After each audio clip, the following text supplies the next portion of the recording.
My name is Jane Corsten. I'm an independent consultant in the area of assistive technology, a speech-language pathologist with a background in elementary education, and a member of the Quality Indicators for Assistive Technology leadership team. And I'm here to discuss with you the quiet evaluation of effectiveness of AT indicators. If you've had an opportunity to listen to any of the other presentations, you're going to hear the echo of three familiar themes across these areas. The first of those is that assistive technology evaluation is a process, not an event. It doesn't happen at one moment in time, but over time, as the people who work and support a student come together to find the solutions for that student. The second of those themes is that it is a collaborative process, that it is not one person's responsibility to do that evaluation, but that the team comes together to find those solutions. And the third common theme is that documentation is an important part of each step of that evaluation process. As we talk about assistive technology, what we find is that the need to evaluate what's being done is inherent in the provision of any intervention. It's a two-part process, which includes systematically recording data about a child's performance and then reviewing that data to determine if learning is progressing at an acceptable level. While IDEA states the need to document a child's progress, a child with an IEP, at least as often as a child without an IEP, it contains no specific legal requirements about the method or frequency of data collection for AT. So this area defines those critical strategies for collecting, analyzing, and responding to the data regarding student achievement. Let's start by taking a look at the indicators themselves, and there are 7 indicators in this area. The first one of those is that team members share clearly defined responsibilities to ensure that data are collected, evaluated, and interpreted by capable and credible team members. The second indicator tells us that evaluation data are collected on specific student achievement. It's been identified by the team and is related to one or more goals. The third indicator talks about evaluation of effectiveness, including both quantitative and qualitative measurements of change in the student performance. The fourth indicator talks about how evaluation of effectiveness occurs across environments during naturally occurring as well as structured activities. The fifth indicator talks about data are collected to provide teams with a means for analyzing student achievement and identifying supports and barriers that influence assistive technology use so that they can determine what changes, if any, need to be made. And then the sixth indicator talks about making those changes in the student's technology services and educational program when the evaluation data indicate that such changes are needed. And the last indicator is that evaluation of effectiveness is a dynamic, ongoing process that is reviewed periodically. So as we look at those indicators, we want to look at some of the big ideas about evaluating the effectiveness of AT. So as we talk about those big ideas, we're going to look at developing a plan for evaluating the effectiveness of AT implementation and how it occurs, along with the development of the implementation plan. We're going to look at 4 primary methods of collecting data about AT use, and we're going to look at how we use the data, how we use it to define what changes need to be made, but also the supports and the selection of AT and funding requests, how we document those so that we are making evidence-based decisions. Looking at developing the plan for evaluation of effectiveness, we talk about how it occurs along with the development of the implementation plan. Right as we begin working on that implementation plan, we are talking about how we will evaluate whether it is successful. And we want that technology to be used across whatever environments it is useful for. So we need to collect that data during those naturally occurring as well as structured activities. So as we are developing the implementation plan, we are identifying what are those naturally occurring and what are those structured activities. And since it is a collaborative process, as we're looking at those opportunities, we're looking at who's present during those opportunities and who might be the best one to collect that data. And the data needs to be related to a goal, and then present levels of performance can be used as a baseline.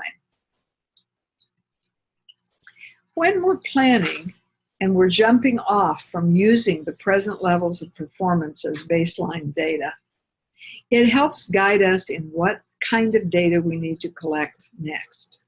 So we have to establish the changes we expect to see. If we're talking about the technology may be used to improve a child's written productivity, what is it that we expect to see change? Are we looking at quantity, longer written product, or quality, fewer spelling errors or more syntactical elements? In which case we can look at what present levels of performance do we have with respect to those areas. And then we're very clear about what we expect to see change as a result of our implementation, as a result of putting our technology in place. Once we have looked at those key factors, we then have to consider, as the team sits together, on how we're going to collect the data. There are 4 ways that we might collect the data, 4 primary ways. The first of those is interviewing. We might interview the student, the family, or the staff members. We might review the finished products the student created using the assistive technology. We might observe the student working on the tasks for which the technology is needed.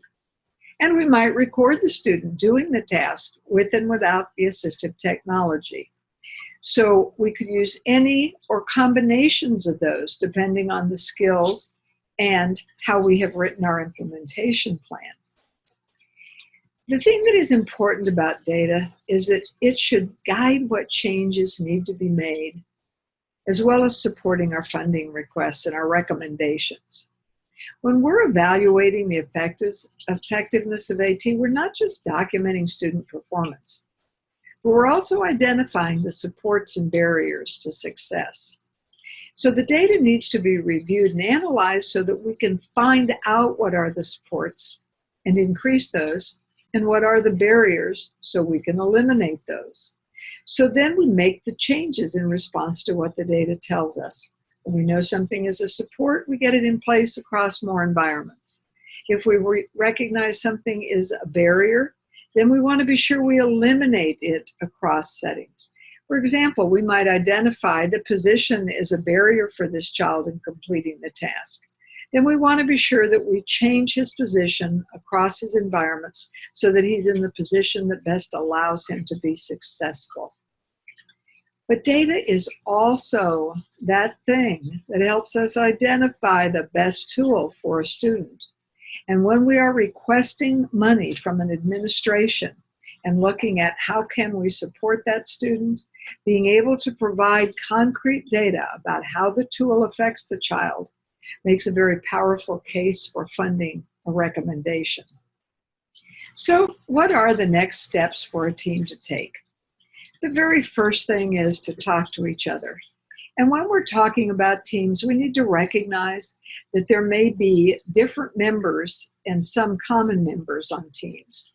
So we may have some itinerant staff that is on the team for several students, but they don't comprise the entire team.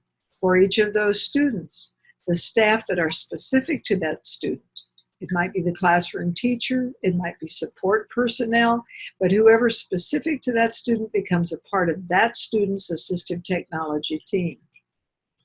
A next step might be to complete the self-assessment matrix for the evaluation of effectiveness and identify areas where your team might focus. So to take a minute and look at the matrix, what you'll find down the left column are cells that give the indicators, the 7 indicators that we have discussed. And in the rows to the right of each indicator are variations from that indicator, beginning with unacceptable and going to the far right to most promising practice. As your team sits together and reads the indicator and reads the descriptors, they decide which descriptor most reflects the way they approach that particular indicator. It then allows you to look to the right and see what changes you might make to work towards most promising practice. So you will find those indicators with respect to, or those matrices with respect to all 7 indicators. The next thing is to explore resources that provide strategies for meaningful data collection. And in a minute, I'll share several strategies, some on the Quality Indicators website and some additional ones. But also discuss how the data will document success and identify those supports and barriers. Oftentimes, we collect data that will tell us whether progress is being made, but it doesn't allow us to analyze the data to find out what those supports or barriers may be. So we want to be sure that as we design our system for collecting the data, that we discuss on our team, what do we think might be obstacles? Might it be the time of day that we collect the data? He does better in the morning than in the afternoon. Do we want to look at position? And of course the different tools that we might be implementing. So look at how we will capture the information that we need in that data so that we can make the changes we need to make. When we look at resources for evaluation of effectiveness, I'll first mention 4 that can be found on the Quality Indicators website. The first of those are the indicators themselves, the indicators for evaluation of effectiveness of assistive technology. You will also find the quiet self-evaluation matrices, including the matrix for evaluation of effectiveness. You will also find a plan for developing your evaluation of effectiveness of AT use. And the 4th resource is the Quiet Resource Bank. And on that bank, you will find ideas, thoughts, protocols that have been shared by different members of the listserv. So take time to go look and see what you might find that supports your need, your current evaluation need. You'll also find some specific strategies for different skill areas in Every Move Counts, Clicks, Chats, sensory-based approach to communication and assistive technology. You'll find general discussion, fine-tuning how you develop your data collection plan, in How Do You Know It, How Can You Show It, and that's available at the Wisconsin Department of Education website. And for general discussion, data, more than just checks on a clipboard, in the Closing the Gap periodical, February to March 2010. Consider coming and joining the Quiet website and participating in the discussion. There are 5,000 professionals participating internationally. The conversation is rich. The discussion offers many ideas and many strategies. You might want to consider the Quiet book, The Quality Indicators for Assistive Technology, a comprehensive guide to assistive technology services, published by CAST Professional Publishing in 2015. And feel free to contact the Quiet Leadership at quietleadership@gmail.com. Thank you for joining me today, and happy data collection.